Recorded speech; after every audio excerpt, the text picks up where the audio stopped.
Hey, how's it going, everybody? I just want to make this video, quick little video about my employment process so far with Homeland Security for a Customs and Border Protection Officer. I applied for the position December 12th, 2018, so about 3 weeks ago or so, 3.5 weeks ago. It's been a pretty good process so far. I've seen videos on YouTube of it taking 2 years, 6 months for people to finally join and get off to the academy and whatnot. Everything's going pretty fast for me, which is great. But I'm also filling everything out as soon as they send it to me, scheduling stuff as soon as they send it to me, and all that. Anyways, so everything I've done so far, like I said, I applied for the position on December 11th or December 12th, one of the two. About 2 days after I applied, they sent me an email saying, "Congratulations, you've been selected to move forward with the process for Customs and Border Protection." So that was pretty cool. After they sent me that email, the same day they sent me an email for a scheduled interview on January 8th.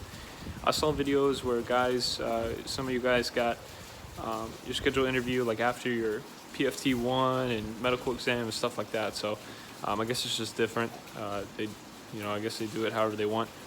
But anyways, that's not until January 8th anyways. But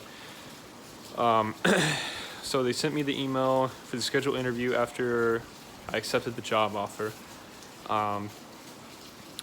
And after that, they sent me an email to schedule my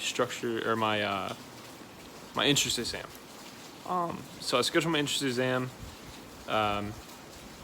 and I took that, I think December 18th, so 6 days or so after I applied. You have to score at least a 70 to qualify for the job with Customs and Border Protection. I scored, I think my results were an 89 or an 88, something like that. So I scored really good. It was a really easy test, pretty much basic math and English, stuff you learned in middle school, high school. I think they allow everybody a calculator and scratch paper. At least the test center where I was at allowed us a calculator and scratch paper for math problems, stuff like that. So yeah, like I said, that was super easy. In high school, I graduated with a 3.2 GPA. So A's and B's. I think I made a few C's. I wasn't the smartest person in high school grade-wise, and it was super easy for me. So after I took the entrance exam, they got my results and everything. Then they sent me an email for the background investigation. It's through a thing called EQUIP. It's a bunch of information you have to put in. It's a federal, you applied for a federal government position. It's a lot of information you got to type in. Your resident history, your parents, their address, their phone numbers, your brothers, your sisters, all your relatives pretty much, the schools you went to throughout your life, where you've lived, the past 10 years or so, 3 professional references. I put an old teacher of mine from high school and 2 former bosses, and any medical history, anything like that. I'm only 21, so I haven't ever broken any bones or had any crazy medical history. So I didn't fill that out. I didn't really put anything for that, just but I don't have any previous medical history. After that, after I submitted that, a few days later, they sent me an email for the medical exam, which is pretty much just a basic physical. Your doctor, you go to wherever you schedule it for, because you schedule it for whatever day you want, excuse me, and time. You go take it, you go to the doctor. It's just a basic physical. He looks at you, make sure you can touch your toes and move your arms fine and squat and all that. So that went fine. After I finished that, I think 2 days later, I got an email to schedule my PFT1, which I actually just took yesterday, January 2nd, 2019. It was super easy. You got to do a minimum of 12 sit-ups, 12 push-ups, 20 sit-ups, and you have to do a step test, a 5-minute step test, which is just you're stepping up and down on these little things that they have.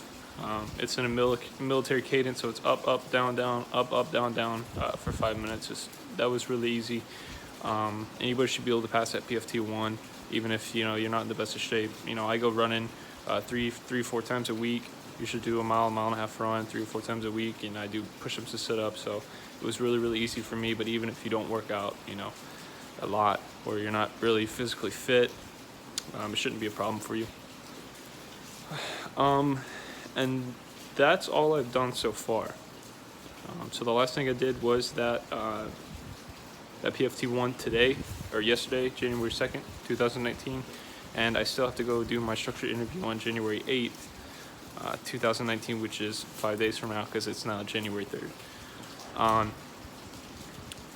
After the structured interview, I think you wait a week or two and they send you an email for your polygraph.